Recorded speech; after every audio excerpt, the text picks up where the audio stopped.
Well, hey there, women. Welcome back. This is the Metabolic Alchemist. I'm Carly Gallagher.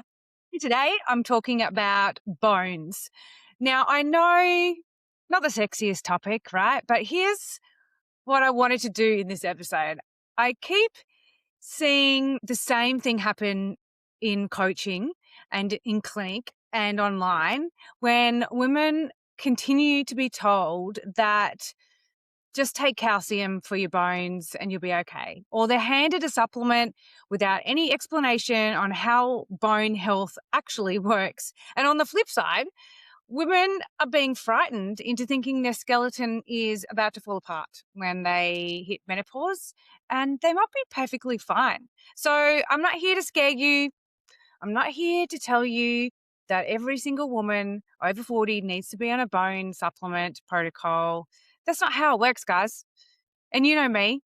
And honestly, part of the reason I wanted to do this episode is because every single time I introduce dairy-free into my food principles in my programs, every time, the first thing that women say to me is, but what about my bones? As if cow's milk is the only thing standing between them and a hip fracture. Guys, here's the question you got to be asking. Do you actually have brittle bones? Have you had a DEXA scan?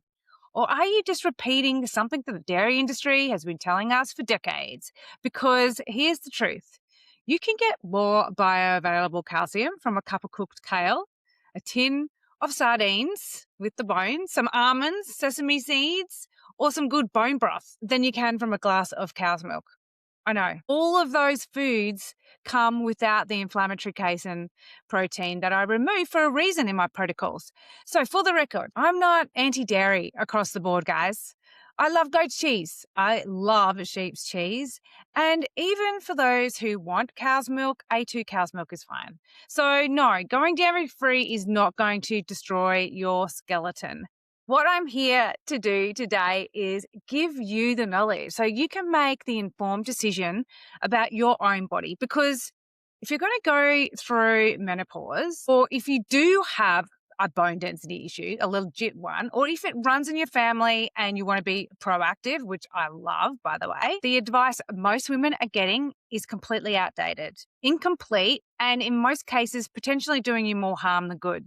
So today I'm going to cover what exactly happens with bone density during menopause and why it matters for some women more than it does for others, and why the exercise piece is actually more interesting than you think. And no, you do not need to deadlift a car, why I rarely recommend a calcium supplement, and what I actually use instead when it's warranted. And I'm going to share you a real story from my own family that perfectly illustrates how an approach for bone health can be set up from the foundation level. All right, let's get into it, guys. So let's start with some context, not to frighten you, but because I think you're old enough and pretty enough to understand. But because I think understanding is what it's all about. That's what I'm here for, to teach you what I know so you get the right information, not maybe some propaganda from a food industry or another industry that I will not name. What I'm going to give you is the power for you to decide, if anything, what you're going to do about anything in your health. So let's talk about your bones. They are actually living tissue. I know, yes, they're living. And it's been broken down constantly and rebuilt every day. It's a process called remodeling. No, that's not remodeling your bathroom. That's remodeling your bones. Now, you've got these things called osteoclasts, and they are like a demolition crew. And they break down old bones or old bathrooms. And osteoblasts, the other guys, which are what we call the builders, they're going to lay down the new bone or the new bathroom. So in a healthy, balanced system, these two processes keep pace with one another. Now, estrogen plays a big role in keeping the balance. It's one of the hormones that signals your osteoblasts to keep building. So when estrogen starts declining through perimenopause and menopause, that building instruction, that was going to be weakened, right? So, but for the demolition crew, they just keep going. So for a period of time, you can lose bone faster than you can rebuild it. Now, for some women, this is significant and can lose up to 10% of her bone mass in the 5 years post-menopause. And at certain skeletal sites, some research puts that as high as 20%. That's not something small. That's a pretty significant percentage, right? And I want to flag something important here. This conversation specifically is especially relevant to those of you who have had surgical menopause, which is, a hysterectomy, early, like in your 40s. If you've had a hysterectomy with your ovaries removed, you've had that estrogen switched off overnight. Not a gradual decline over years. It's like an abrupt stop. And so these women are genuinely more at higher risk of accelerated bone loss than somebody else in their later years because the body didn't get the slow transition most of us have the luxury of going through. And for that reason, they're typically put on HRT, mostly from a bone density perspective. If that's you, then getting a DEXA scan, if you haven't already, is being proactive, managing that bone conversation. And it's pretty essential. So what actually causes bone density issues? Before I get into all the solutions, I think it's worth understanding what drives bone loss beyond just menopause, because it's not always as simple as you're just getting older. That would be handy. That's what we get told. Oh, you're just getting older. No, the most common contributions to bone density loss I see is, yes, estrogen decline, which we've just covered, and that's a big one for menopausal and perimenopausal women, but it's not the only one. Chronic inflammation. This is huge. If you've got ongoing gut inflammation, food intolerances that you haven't addressed, all of that drives osteoclast activity. The demolition crew. It goes into overdrive when your body has inflammation. Poor gut health and nutrient malabsorption. If you're on SOMAC, Nexium, proton pump inhibitors, I can't remember the podcast number. It's the one on heartburn, your heartburn medication. Go back and look at that one. They're called a proton pump inhibitor. They turn off your stomach acid. If you're on one of those medications, or if you've got celiac disease, if your gut lining is compromised, you're simply not going to be absorbing minerals from your food. You could eat perfectly and still be very, very depleted. Now, medications. I just mentioned proton pump inhibitors, but corticosteroids also contribute. Some thyroid medications, even some antidepressants, can impact bone density over time. So it's worth noting that the side effects from medications can be also contributing, and to check those with your doctors. Also, a sedentary lifestyle. If you're not moving, then your bones aren't getting mechanically loaded, and you have to use it or lose it genuinely. And that applies to bone density as well as most things in life, right? Vitamin D deficiency, especially here in Australia. Most people are actually deficient in vitamin D because we avoid the sun because we're told to avoid the sun. And when we do that, we actually become vitamin D deficient, which is sad because that's a vital nutrient for our body and especially for your bone density.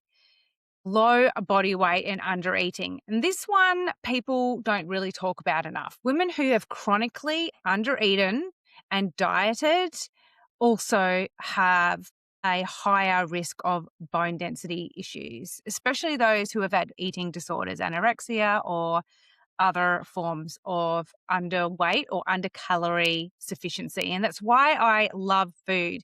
In all my programs, we're eating. We're just eating the right format. And of course, genetics is the other one at play here. Some women simply are just predisposed. Family history matters, and understanding what's driving the issue in the first place and knowing how you're going to approach it is actually very key here. Now, what are DEXA scans? I know some of you in my community are going to ask this, and I love that you ask this, by the way, because questioning is how we get better at making informed decisions about our health. Now, DEXA, DEXA, that's a scan used for bone density, and it uses ionizing radiation. That's a fact. And in the natural health space, there are people who will say to avoid all radiation as a matter of principle, and that's very important too. So let me give you the actual numbers so you can decide for yourself. DEXA scan delivers roughly 1 to 5 microwatts of radiation.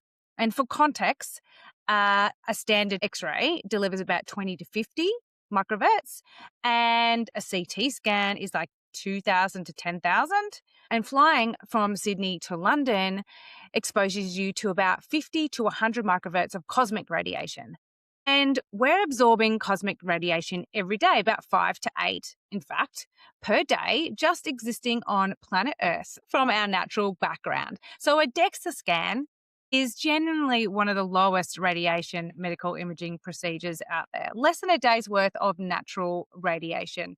But in my view, really, the information that you get from a DEXA scan, especially if you have a high risk of bone density issues, far outweighs the minuscule amount of radiation exposure that you might be getting. For me, that's the more sensible approach, right? Being preventative. That's the whole point, is to be preventative in our approach rather than reactive. But this is important. It doesn't actually mean that every woman has to go and get a DEXA scan and that they're going to develop osteoporosis. Your genetics, your baseline bone density going into menopause, your diet, your movement approach, whether you've had children, whether your body is the right weight, underweight, whether you're on any medications, all of those are the factors that you need to take into consideration. We're all individual, like everything else I talk about. What I do think every woman deserves to know is the knowledge, the understanding.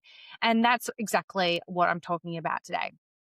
So if you have a risk factor, family history, early menopause, low body weight, you've been on proton pump inhibitor medications or steroids for a long period of time, or you've actually fractured something just with a small bump, that's a pretty good indication that maybe your bones are not as strong as you think, then I definitely think you need a conversation with your GP, if you haven't already, about your bone density.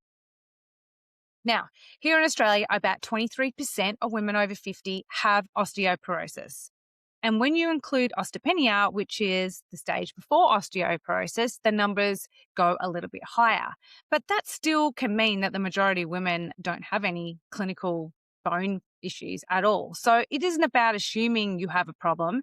It's about knowing where you stand so you can make the right informed decisions. So, okay, let's get into solutions. Now, okay, I'm going to start with movement because this is where it gets really, really fascinating and where I think a lot of women are either doing it wrong or not doing enough of the right thing. And you've probably heard that weight-bearing exercise is good for your bones, and that's true. But what you might not know or have heard is that it's not just about bearing weight. It's about impact and speed. So let me explain this for you. Your bones respond to something called mechanical loading. Basically, that's force. When you apply force to bone, what you do is you stimulate those osteoblasts, the builders, to go and build new bone tissue. But here's the nuance. Your body adapts to whatever habitual movement you put on it. So if you walk every day, which is great for your nervous system and chat with your best friend about life, your skeleton just gets used to that. It's not being stimulated to grow new bone tissue, for example. You have to do something different. And one of those researched the most is jumping. I know, you're like, what? Jumping? And you'll hear it. I say it in all my workouts. Jump, ladies, jump. Now, I know that sounds too simple, but the science is actually genuinely compelling. In a 2024 systematic review and meta-analysis, which is the gold standard for evidence, right? It pools data from 19 clinical studies with over 600 participants. And they found that jumping training or jump training produced site-specific improvements in bone mineral density, particularly in the hips. Now, we're talking about one of the most fractured-prone areas in our body, especially for women, the hips. And here's the part I love. You don't need to do hundreds of jumps a day. No. One study found that you only need to do 20 to 40 jumps a day with brief rest periods in between to actually affect bone mineral density. That's it. A couple of minutes a day, jumping with few rests in between, and the bone responds. The rest between the jump actually is just as important, guys. So the bone responds best when it has a brief pause in between the loading cycle. It's not about turning yourself into a skipping maniac or doing one of those trampoline classes, which are great, but again, your body's going to get used to it. No, it needs a strategic, brief moment of rest to be most effective. So this is exactly what I do in all my metabolic exercises. For those who have been following me and doing my exercises, there is always a jumping element in between different activities. And this is not just because I'm punishing you. I'm doing it for your bone health, ladies. It's all about working smarter. I told you, work smart and efficiently, you'll lose weight, but you'll also get stronger bones. Now, weights. I know that the fitness industry screams lift heavy, and go back and listen to my other podcasts about lifting heavy. You don't actually need to lift heavy to lose weight or grow bone density. I am not anti-resistant training. I am very pro-resistance training, by the way. If you haven't done any of my exercises, you will know that I do incorporate light weights. But I want you to challenge the idea that you need to lift a heavy loaded barbell above your head to protect your bones. A pilot study in Japan of postmenopausal women with sarcopenia, so these are the women who have already lost significant muscle mass, found that a light power load training with low repetitions reduced bone loss. So the key was the speed of the movement, not the heaviness of the weight. Power training, which means lighter weights moved more quickly, was actually found to be more effective for maintaining bone mineral density than slow, heavy strength training in some of the studies that I looked at. So what matters? If you're creating a mechanical stimulus that the bone isn't used to, a combination of light resistance done with some speed, plus the impact work, like jumping movements with a little rest in between, that is the sweet spot. And you can do all that within 15 minutes, 3 times a week with rest days in between, which is exactly what my metabolic exercise is all about. No gym membership, no barbell above your head, no risk of injury, trying to deadlift something that is heavier than your own body weight. Now, if you want a bodybuilder's body, you're probably not listening to this podcast anyway. My approach is not right for you. It's for women over 40 who just want to lose weight and prevent bone density issues and feel confident and healthy in their body and fit it into life, right? Let's talk supplements, because I know this is a hot topic as well. And I want to start with the one that you might be surprised with, especially if you have someone that you love or yourself that needs support for bone loss. And that is the supplement called calcium. Now, if you walk into a pharmacy and say, hey, I'm worried about my bone density, you're almost certainly going to leave with a calcium supplement. And your GP might have even told you to go and grab one. But here's what they're not telling you.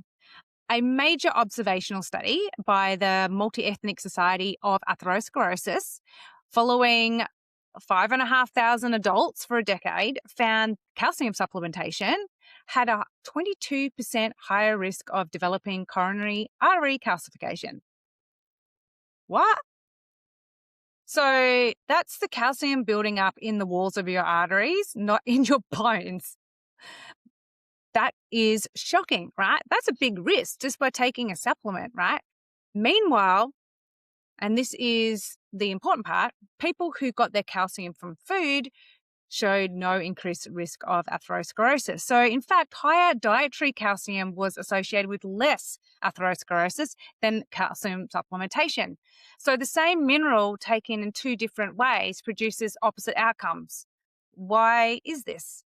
Because when you take a calcium supplement, you're taking in one big dose, right? A big hit of calcium all at once, and your body can't process it all very efficiently. Your blood calcium levels will spike, and that excess calcium has to go somewhere, doesn't it? And without the right mechanism to take it to the right area, these are the supporting nutrients, it can end up in your soft tissue, your arteries, your kidneys, your joints instead of your bones. And here's the other thing nobody's explaining at the pharmacy counter.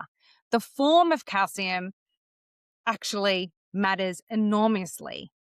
The vast majority of over-the-counter calcium supplements, the ones that you find at Chemist Warehouse, Priceline, even the ones your GP recommends, are calcium carbonate. It's the cheapest form of calcium to, get. It's cheap. It's what's in Caltrate, and that's pretty common for most people to be put on. In most supermarket brands, even in antacids, you'll get calcium carbonate.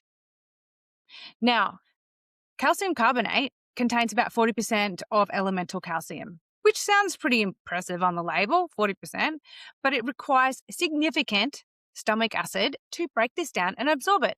And guess what?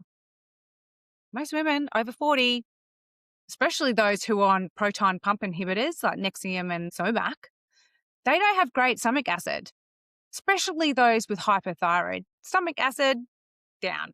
So if you're swallowing these little tablets thinking that you're doing something for your bones, surprise, a good chunk of that calcium and money is going down the toilet.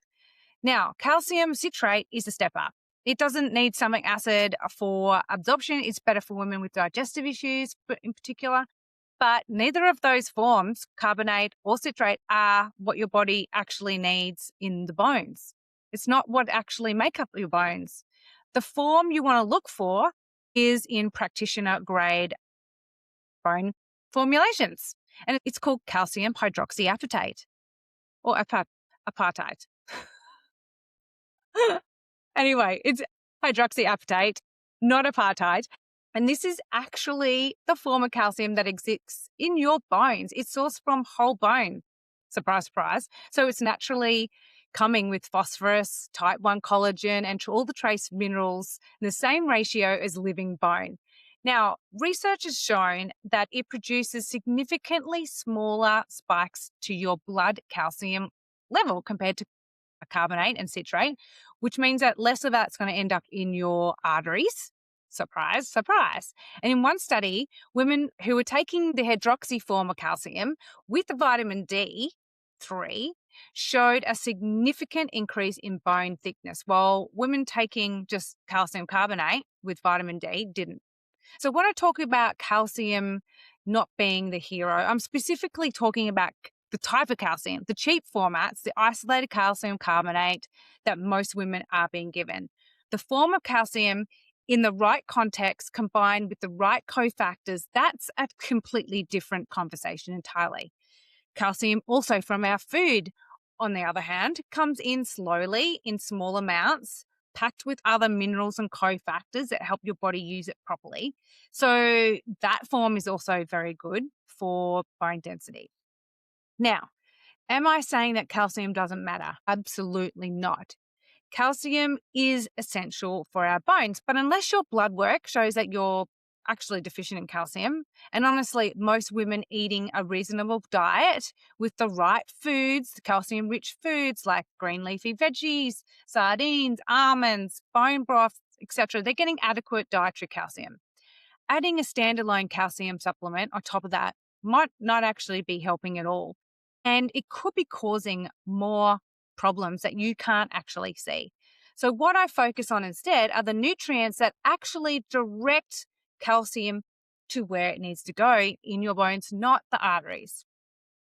So if calcium supplement on its own isn't the hero, what do we actually need for the client or the person with bone density issues to get the right support? Let me introduce you to the partnership you should know front and center, and that is the conversation around vitamin D3 and vitamin K2. Now, think of this like a construction site. D3 is the delivery truck. It's essentially increasing your intestinal absorption of calcium by up to 40%, actually. So it's making sure that the building materials are getting from your bloodstream, from the food and the supplements, whatever, that you're eating into the right place. But here's the problem. Without a foreman on that building site telling your body where to put those materials, they just get dumped everywhere on the building site. What a mess. That's a mess. So that's exactly what happens when you take vitamin D3 without vitamin K2. Vitamin K2 is the foreman. It activates a protein called osteocalcin, and that literally binds calcium into the bone matrix itself. At the same time, A2 activates another protein called matrix GLA protein, and that prevents calcium from going and depositing in your arterial walls. So D3 gets the calcium in, K2 puts it where it belongs, and it keeps it from where it doesn't belong in your arteries. A study of postmenopausal women with osteoporosis compared 4 groups of women. Those who took just vitamin D3 on its own, those who took just vitamin K on its own, a group that took D3 and K2 together, and a group that just took calcium alone. And they did this for 2 years. The calcium-only group actually lost bone density. I wonder why. The D3 and the K2 groups individually did better than just calcium individually on its own. But the combined group, the one that took D3 and K2, significantly outperformed all other groups, including calcium, and improved their bone density. So let that sink in. The group taking D3 and K2 built more bone than the group taking calcium. This is why calcium is not the be-all and end-all for bone density. It's the team it's got behind it.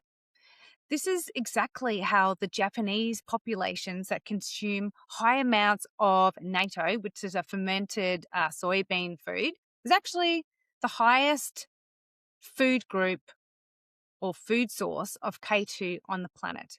And they have some of the lowest rates of osteoporosis and heart disease because they're getting the K2. So K2 is really important. Now, D3 and K2 are your foundation. They're not the only ones that create bone density and matrices. Here is what else your bones need. Magnesium. Magnesium is literally in everything. I know, because it's so important. But did you know that about 60% of your body's total magnesium actually sits in your bones? So without adequate levels of magnesium, calcium can't convert into bone tissue properly either. And most women are deficient in magnesium. It's one of the most common nutrient gaps I see in clinic. That's why it works so well, because everybody needs magnesium. The other one is collagen. We all know about collagen. We lose it from our face, and that's why we look gaunt as we get older. Your bone isn't just hard mineral rock. It is a living matrix with about 90% of this organic component called type 1 collagen. And it gives your bone that flexibility, that resilience. Without adequate collagen, you become brittle, even if your bone density looks okay on the scan. A recent meta-analysis confirmed that collagen peptide supplementation, particularly when combined with calcium vitamin D, improved bone health density markers and new bone turnover. There is something else called boron, Boron. This is a trace mineral and it falls a little bit under the typical radar. It's a powerhouse though. Just 3 milligrams, that's it, a day has been shown to reduce urinary calcium and magnesium excretion, meaning that it helps your body hold on to those key minerals it needs for bone remineralization. It also helps support healthy estrogen and testosterone levels in postmenopausal women. And both of those hormones are directly involved in bone maintenance, as I've talked about.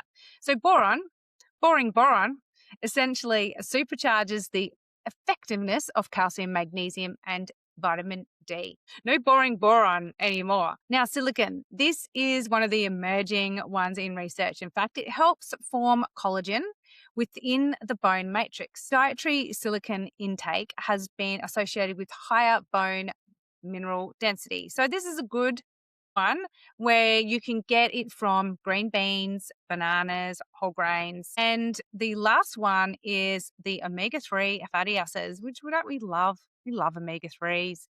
They reduce chronic inflammation. And guess what? Chronic inflammation accelerates bone loss. So anti-inflammatory support is actually really important for your bone mineral density as well.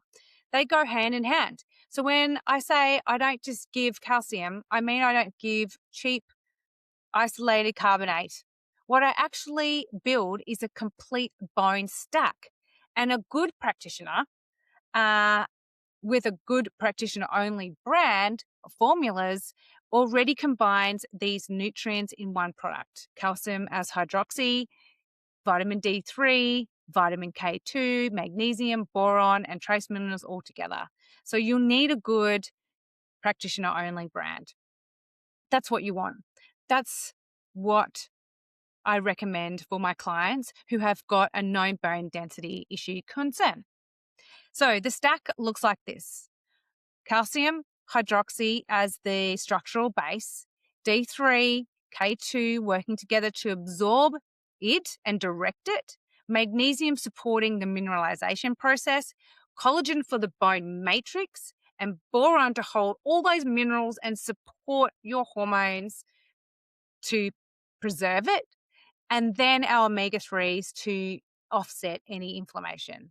And where possible, I'm building on a foundation of food first. So bone broths, fatty fish, leafy greens, eggs, fermented foods, nuts, seeds, and supplementing the gaps based on your unique need. Now, I want to share something personal here because I think this really brings it to life. My daughter, Maddie, she's 16 right now, and she's been dealing with a chronic knee issue from a soccer injury a couple of years ago. After multiple surgeries and a lot of imaging, we've discovered a significant femoral torsion. So her bone thigh, the femur, is rotated well beyond the normal range on both sides. And this is why her previous surgeries have not relieved the pain and the damage that the injury created. She also has grade 3 cartilage damage. That means there's not much cartilage left. This is all structural. Physiotherapy cannot fix this. So now we're preparing for major surgery.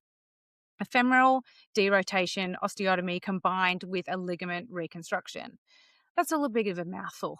They're basically going to cut and rotate her femur, fix it with a nail, and then rebuild her cartilage. We're rebuilding it in a lab for it to go back in, and then we're going to harvest and rebuild her own ligament. Now, that's a lot of ligament, bone, cartilage, tissue drama that we have to deal with in this surgery. Now, as a naturopath and a mum, I wasn't just going to hand her over to the surgeon and hope the best. I have developed a phased nutrient protocol specifically designed to support bone healing, connective tissue, repair, and inflammation, both before and after the operation. And here's the thing. The core of what I have built for Maddie is exactly the same foundation I have for my clients over 40, 50, 60 with bone density issues. The principles don't change. Bone is bone. Collagen is collagen. Cartilage is cartilage. Tissue is tissue. The pathways are exactly the same whether you're 16 or you're 60. So her protocol centers on the same nutrients I've just talked about in this whole podcast. A bone matrix formula that contains calcium hydroxy, magnesium, K2, D3, and boron together, collagen for connective tissue and graft integration, omega-3s for inflammation. She also is on a range of other vitamins and minerals as a backup. She's also doing bone broths, fermented vegetables, keeping her diet free from inflammatory food groups, all of this leading up to the surgery. And so what I want you to take away from this is that if I trust this approach enough to use it on my child for a major orthopedic surgery, where bone healing is absolutely critical, you can see why I would use the same framework for every woman who I coach at my programs who is worried about her bones or has a bone density issue. It's not about one supplement. It's not about calcium. It's about building a whole complete nutritional environment where your body has everything it needs to maintain, protect, and rebuild bone at any age. So where does this leave you, ladies? Honestly, in a pretty empowered position, I hope. I think that you've got enough information from this podcast for you to have a better informed decision about the supplements that you are taking if you have a bone density issue problem. So if bone health is relevant to you, if you're menopausal or postmenopausal, if you have high risk factors, if it's been something you've been wondering about or have been told is an issue based on your DEXA scan, the first step is actually knowing. So go and get a DEXA scan, go and speak to your GP. Let's get the real data. And from there, you can go and make decisions on the right format for whatever comes out of that information. Second, regardless of where your bones are at, getting movement is a smart move for everyone. So if you're already doing our metabolic exercises, then you're already on the right track. But if you're not, add some jumping in.